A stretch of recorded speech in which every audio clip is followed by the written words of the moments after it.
दो बहुत बड़ी तेल कंपनियां रोसनेफ्ट और लुकोइल, इन पर नए और इस बार काफ़ी कड़े प्रतिबंध लगा दिए हैं। जाहिर है इसका असर सिर्फ रूस तक नहीं रहेगा। भारत और चीन जैसे जो बड़े खरीदार हैं उनके लिए भी इसके मायने गहरे हैं। तो आज इसी पर हम थोड़ी विस्तार से चर्चा करेंगे और आगे क्या होने की उम्मीद है। तो आज का हमारा मकसद साफ है, ये जानना कि ये जो नए प्रतिबंध हैं ये पहले की कोशिशों से, जैसे वो प्राइस कैप वगैरह था, उससे कैसे अलग हैं, रूस की इकॉनमी पर, यूक्रेन में उसकी लड़ाई पर क्या असर पड़ेगा और भारत चीन जैसे देश वो कैसे रिएक्ट कर रहे हैं। और हाँ, दुनिया भर में तेल के खेल पर मतलब ग्लोबल ऑयल मार्केट पर इसका क्या प्रभाव पड़ेगा। तो चलिए शुरू करते हैं इस गहरी पड़ताल को। सबसे पहले तो यही समझते हैं कि ये नए प्रतिबंध हैं क्या और इन्हें लगाया क्यों गया है। ये एक्शन अमेरिकी ट्रेजरी डिपार्टमेंट ने लिया है बुधवार को, 23 अक्टूबर। हाँ, रोसनेफ्ट और लुकोइल के खिलाफ। और जो ऑफिशियल कारण बताया गया है वो ये है कि यूक्रेन युद्ध खत्म करने को लेकर रूस की तरफ से कोई, क्या कहते हैं, गंभीर प्रतिबद्धता नहीं दिख रही है। अच्छा, और इनको कुछ टाइम भी दिया है अपने सौदे वगैरह खत्म करने के लिए? हाँ, 21 नवंबर तक का वक्त दिया गया है मौजूदा सौदों को निपटाने के लिए। ठीक है, तो ये जो आपने कहा कि ये पहले के प्राइस कैप से अलग है, वो कैसे? मतलब वो $60 वाला जो कैप था G7 का। हाँ, देखिए, वो एक बड़ा फर्क है। प्राइस कैप तो एक लिमिट थी कि भाई $60 प्रति बैरल से ज्यादा पर मत खरीदो। आप खरीद सकते थे, बस कीमत की एक सीमा थी। लेकिन ये तो सीधा सीधा इन कंपनियों पर ही प्रतिबंध है। एक एनालिस्ट हैं जॉन किल्डॉफ, उन्होंने तो इसे एक तरह का ब्लैंकेट बैन कह दिया है। ब्लैंकेट बैन मतलब पूरी तरह रोक? हाँ, मतलब कीमत चाहे जो भी हो, अब इन कंपनियों से तेल खरीदना बहुत मुश्किल या शायद नामुमकिन हो जाएगा। अटलांटिक काउंसिल के डेविड गोल्डविन और एंड्रिया क्लानडॉग भी यही मान रहे हैं कि ये शायद ट्रंप प्रशासन का अब तक का सबसे असरदार कदम है रूस पर दबाव बनाने के लिए। तो ये प्राइस कैप से कहीं ज्यादा सख्त हुआ, क्योंकि ये तो सीधा कंपनियों को टारगेट कर रहा है। बिल्कुल, प्राइस कैप में तो फिर भी मतलब कुछ रास्ते निकल जाते थे, लेकिन जब कंपनियों पर ही सीधा बैन लगता है तो फिर पेमेंट, बीमा, शिपिंग, ये सब कुछ बहुत मुश्किल हो जाता है। खासकर अगर अमेरिका सेकेंडरी प्रतिबंधों का डर दिखाए, मतलब उन पर भी एक्शन लेने की धमकी दे जो इन बैन हुई कंपनियों से डील करेंगे। और रिपोर्ट्स तो यही कह रही हैं कि ट्रंप प्रशासन का मकसद भी यही है, रूस पर यूक्रेन शांति वार्ता के लिए दबाव बढ़ाना। सुनने में आया है कि ट्रंप इस बात से कुछ निराश हैं कि रूस के साथ बातचीत आगे नहीं बढ़ रही।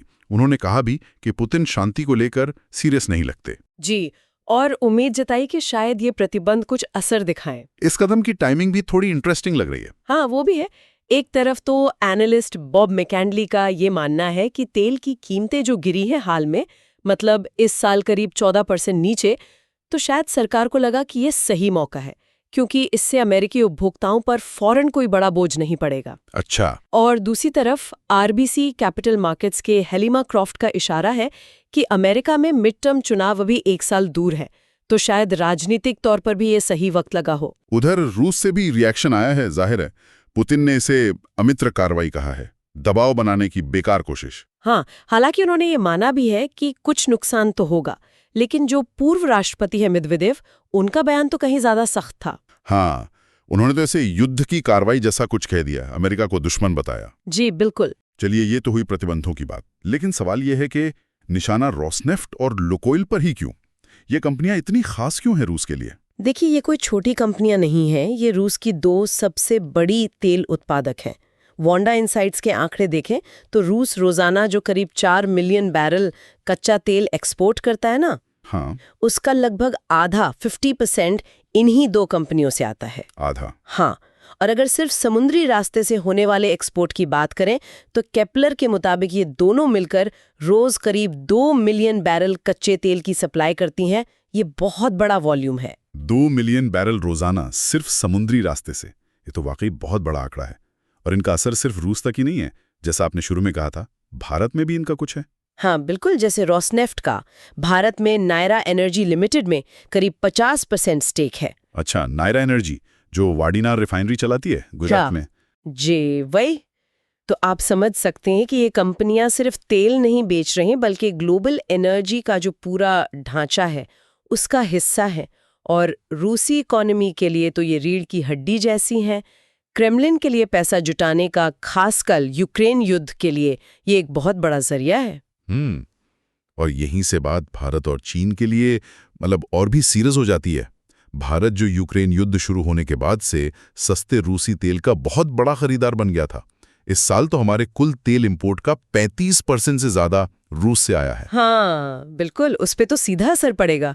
ब्लूमबर्ग की एक रिपोर्ट में तो भारतीय रिफाइनरी अधिकारियों के हवाले से कहा गया है कि इंपोर्ट में भारी गिरावट आ सकती है, शायद 0 तक भी। 0? मतलब बिल्कुल बंद? आशंका तो यही जता रहे हैं वो। और रॉयटर्स, इंडियन एक्सप्रेस की रिपोर्ट्स भी यही इशारा कर रही हैं। भारत की जो सरकारी रिफाइनरियां हैं, जैसे Indian oil, Bharat petroleum, Hindustan petroleum, ONGC, हाँ। ये सब अपने कॉन्ट्रैक्ट्स को बहुत ध्यान से दोबारा देख रहे हैं, ये पक्का करने के लिए कि उनकी सप्लाई सीधे रोसनेफ्ट या लुकोइल से न आ रही हो। और प्राइवेट सेक्टर का क्या? रिलायंस जैसी बड़ी कंपनी, वो तो बहुत खरीदती थी। हाँ, रिलायंस इंडस्ट्रीज, जो अकेले ही भारत के रूसी तेल इंपोर्ट का करीब आधा हिस्सा लेती है और जिसका रोसनेफ्ट के साथ एक बड़ा सौदा भी है, वो भी शायद इंपोर्ट में भारी कटौती करे या पूरी तरह रोक दे। अच्छा। उनके प्रवक्ता का बयान भी यही आया है कि भाई हम सरकारी दिशा निर्देशों के हिसाब से ही काम करेंगे। तो मतलब भारत में लगभग सभी बड़े प्लेयर्स अब बहुत सतर्क हो गए हैं। और चीन का क्या हाल है? वो भी तो रूसी तेल का बड़ा खरीदार है। चीन में भी हाँ, कमोबेश यही स्थिति दिख रही है। खबरें आ रही हैं कि चीन की जो बड़ी सरकारी तेल कंपनियां हैं, पेट्रोचाइना, सिनोपेक, CNOOC, जेनहुआ ऑयल, इन्होंने भी समंदर के रास्ते आने वाले रूसी कच्चे तेल की नई खरीद फिलहाल रोक दी है। लेकिन चीन को तो पाइपलाइन से भी काफी तेल मिलता है रूस से, क्या उस पर भी असर पड़ेगा? ये एक अहम पॉइंट है। ऐसा लगता है कि ये प्रतिबंध मुख्य रूप से समुद्री व्यापार पर फोकस कर रहे हैं। अच्छा।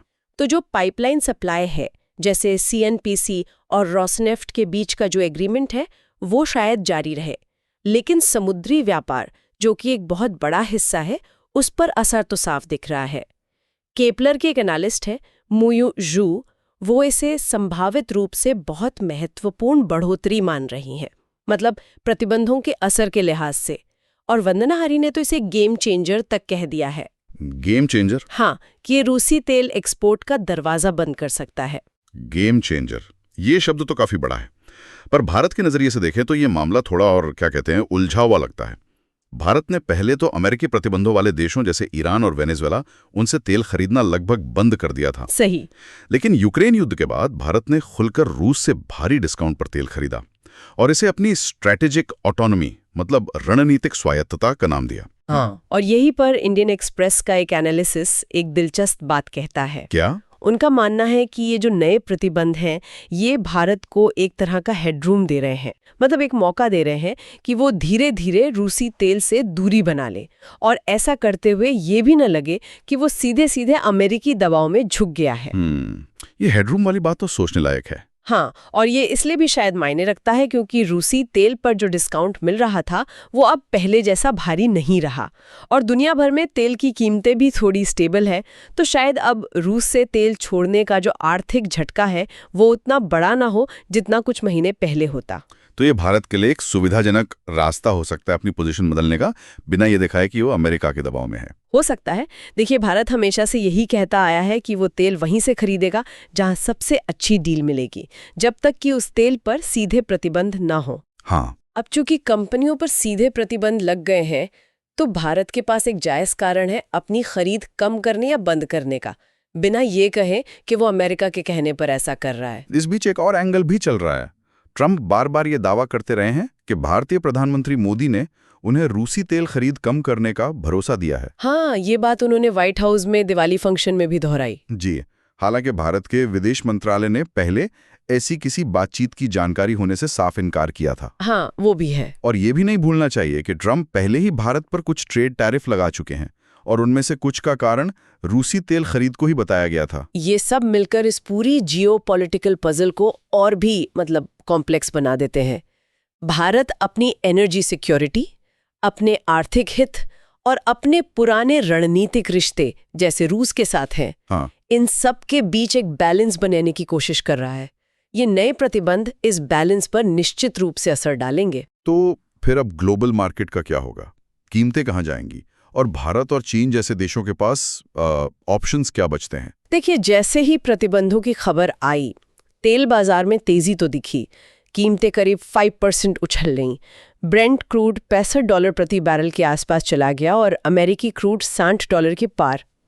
जॉन किल्डाफ और वंदना हरी जैसे एनालिस्ट का मानना है कि अब भारत और चीन को अमेरिका और ओपेक देशों, खासकर सऊदी अरब की तरफ देखना होगा। सऊदी अरब के पास कुछ एक्स्ट्रा प्रोडक्शन कैपेसिटी है जिसे वो बाजार में ला सकता है। लेकिन अगर सऊदी अरब या दूसरे देश ज्यादा तेल लाते भी हैं तो क्या